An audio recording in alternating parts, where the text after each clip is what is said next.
Hello, I'm Brian Tracy. About 25 years ago, I began a lifelong search for the answer to the question, why is it that some people are more successful than others? Why is it that some people earn more money, they have better jobs, they get promoted more rapidly, they live longer, they have better health, they have happier relationships, and yet the great mass of men and women, by their own admission, live lives of quiet desperation? Well, I studied this over and over again. I traveled in over 80 countries on 7 continents. I have learned and spoken 3, 4 different languages. I have spent over 30,000 hours studying, and I've come to a very simple conclusion, that successful people are those who do things differently from unsuccessful people. I've also come to another conclusion, is that you or anybody can be far more successful at life or at anything that you want if you will simply learn how and practice it over and over again until it becomes a habit. Now, no matter what field you're in, no matter what field of endeavor, no matter what work, no matter what activity, there is one thing that all successful people have in common, is that they are good time managers. And the reason they are good time managers is because they recognize that time management is life management. It is personal management. I have never seen an example in the hundreds, thousands of biographies and autobiographies I've studied of successful men and women where the individual has not been well organized and efficient and valued and used their times well. Successful people, winners, use their time well. Losers do not. And in the next 60 minutes, 55 minutes, I am going to give you 21 of the very finest time management ideas ever developed. If you use these ideas systematically, you can increase your personal productivity by 2 or 3 hours a day. You can increase your income. You can increase your rate of promotion. You can increase your life satisfaction. You can even increase the length of time you live. The question is, how badly do you want to learn how to manage your time well? How much effort are you willing to put into it? Because the key to time management is self-discipline. Probably the best way to put it is this, is time management is self-discipline in action, and self-discipline is the key to success. So let's get started right now with these 21 key ideas. The first idea, the most important of all, the core of time management, the axle around which the wheel of life turns, is goals. What are your goals? What is it that you want to be or to have or to do? What is it that you want to accomplish in the next 1, 2, 3, 4, 5 years? The top 3% in every field have goals. The balance of the population have either very vague goals or no goals at all. So the question you have to ask yourself is, who am I? Where am I going? What do I want to accomplish? And there are 3 major areas of goals that you have to think about. The first is your personal and your family goals. These are the reasons why you're alive. What do you want to accomplish for yourself and for your family? Write them down. Define them clearly. The second set of goals that you have to ask is your business, your career, your financial, your material goals. What is it that you want to accomplish in the external world? Where do you want to make your contribution? The third type of goals you have to ask about are your self-development goals. And in my estimation, your ability and your willingness and your tenaciousness in developing yourself is the key to accomplishing everything else. So here's 3 questions that you can ask. The first question is, what would you do? What would you set as a goal for yourself? What would you want to be or have if you just won $1 million in the lottery?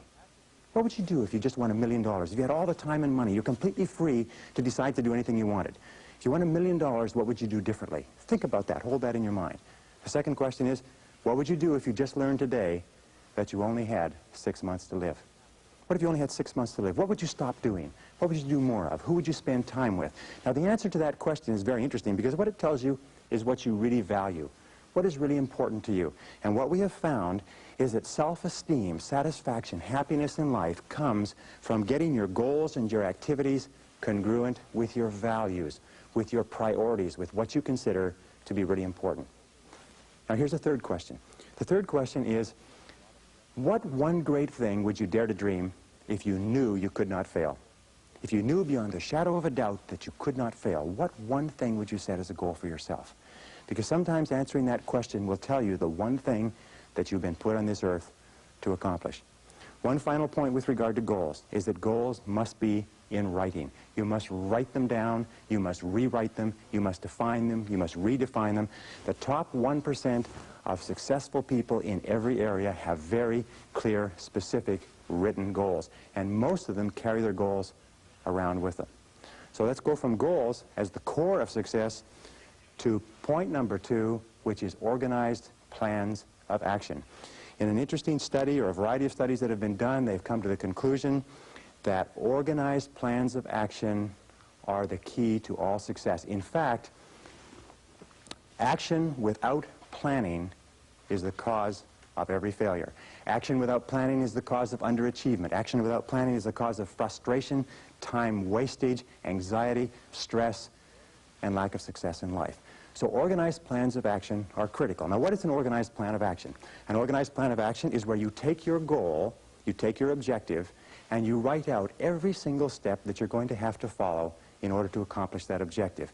You write it out and you list all those plans of action, all of those different activities, and you organize them together into a plan that you can then implement on a day-to-day basis.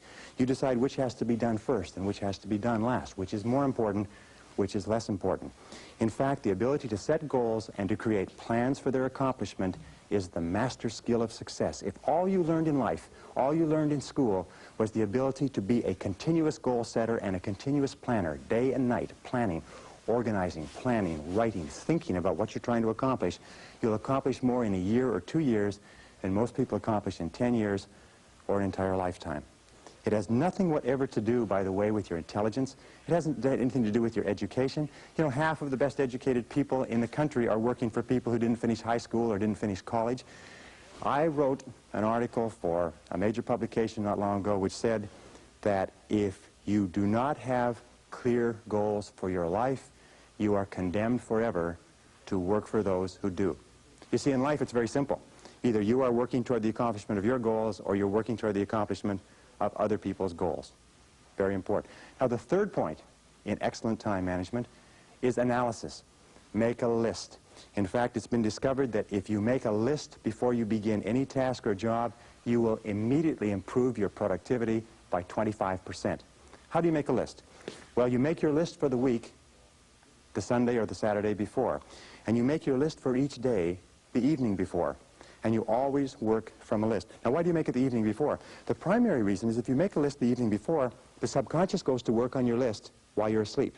And during the night, the subconscious will solve problems and bring insights to you. You'll wake up in the morning with insights, ideas, intuitions, answers that will make your day more productive. Now, the second reason that you use a list is because if you don't have a list, it's like driving down the street in a car with no steering wheel. You just drift, and every bump, every interruption, everything that happens sets you off in a different direction. A list gives you a track to run on for the entire day. Another reason that you use a list is because with a list, you can analyze where you are. You can tell what is more important and what is less important. You can tell what is irrelevant, what can be delegated, what can be delayed, what can be put off. The most important reason for using a list, though, however, is this.